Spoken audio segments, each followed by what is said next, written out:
Hello everyone, in this video I'll be showing you an OP build for HOSLOW'S Petal Whip in Elden Ring. Now this has blood loss buildup and a long reach, making it a really fun weapon to use. So I'll be going over the full leveling guide and how we should go about using this. So we got the HOSLOW'S Blood Petal Whip here, so I have Bloodhound Step on it for a bit of mobility to get behind the enemy, and then in addition I have the Blood Infusement. This is going to give us upwards of 114 blood buildup for hit, which is really good. So I have this at level 150, and this is 50 vigor, 20 mind, 32 endurance, just 10 strength is all we need to equip this weapon.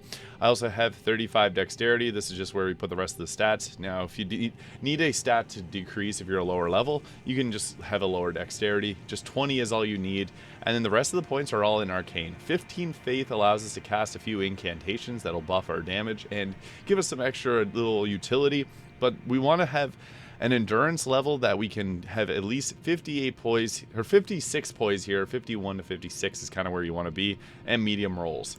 Now I'm also using the white mask here and the Lord of Blood's exaltation. Together this will give you plus 30% damage after blood loss is inflicted, which is huge.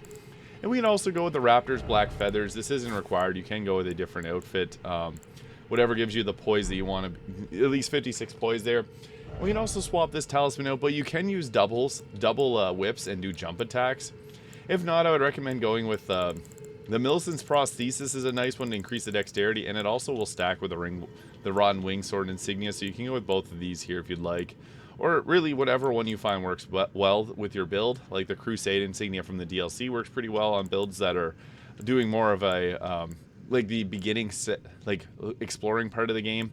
I'll be going with this one here, and yeah, the best part about this build is we can do a few different cool things with it, like Flame Graving Strength is going to give us an extra boost to our damage, and I like to start with Swarm of Flies to be able to trigger the blood loss build up here, and that's going to give us that boost to our damage, and then we can go in with our whips. Now, you can use two of them, and if you do, I'd be just using the L1 attack, but honestly, like, a single whip does a really good job. Like, that's a charge attack, 900 damage, and it hits from a large area, so you can take enemies out of their attack animation from being a bit of a distance away. And yeah, it only takes 2 shots to take out an Albinauric there, 1900 damage between it. So the nice part is you can hit multiple enemies with it, so that's what I was able to get lucky with there. I unfortunately got hit there.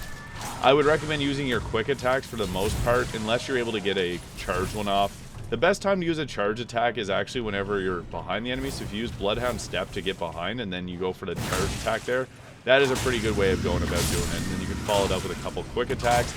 The nice part about this is it triggers the blood loss. We're getting around the 3rd hit there because it deals 114 blood loss buildup. We got on the 2nd hit there.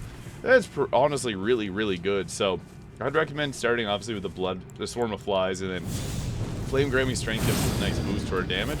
But honestly, charge heavy attacks from behind and then following up with a couple quick ones and getting away is typically your best strategy against bosses. So what's nice about this is we also have the dual version here, which I'll show you what that's going to look like in just a second. And we can go with 2 of them and then swap this back out for the Raptor's Black Feathers or the Gravebird Armor if you have the DLC, which will increase the damage that we deal with a jump attack. And in addition, we can put the Claw Talisman back on. You can also run this with like the Blood Thorn Whip here as another great option, but with dual, like, double the fun, honestly. Like you can see there, we got crazy reach, we were able to take out both enemies, and yeah, we're hitting pretty much everyone with the range that we got. I like having 2 of them because you do get a whole lot extra area of effect damage, like you hit around you too, which is really useful for taking out enemies that may be trying to dodge or getting away from you. So the nice part about this weapon is you have so much reach, and you can even go with, like, you can go with jump attacks, you can go with quick attacks. I'm going to attack there. And then you can also go with the charge attacks. I'm a big fan of the charge attacks, but jump attacks do a great job here too, because you hit with both of them at the same time really quickly. And we're running out of endurance there, but we got him taken out. So that is an OP HOSLOW'S Petal Whip build.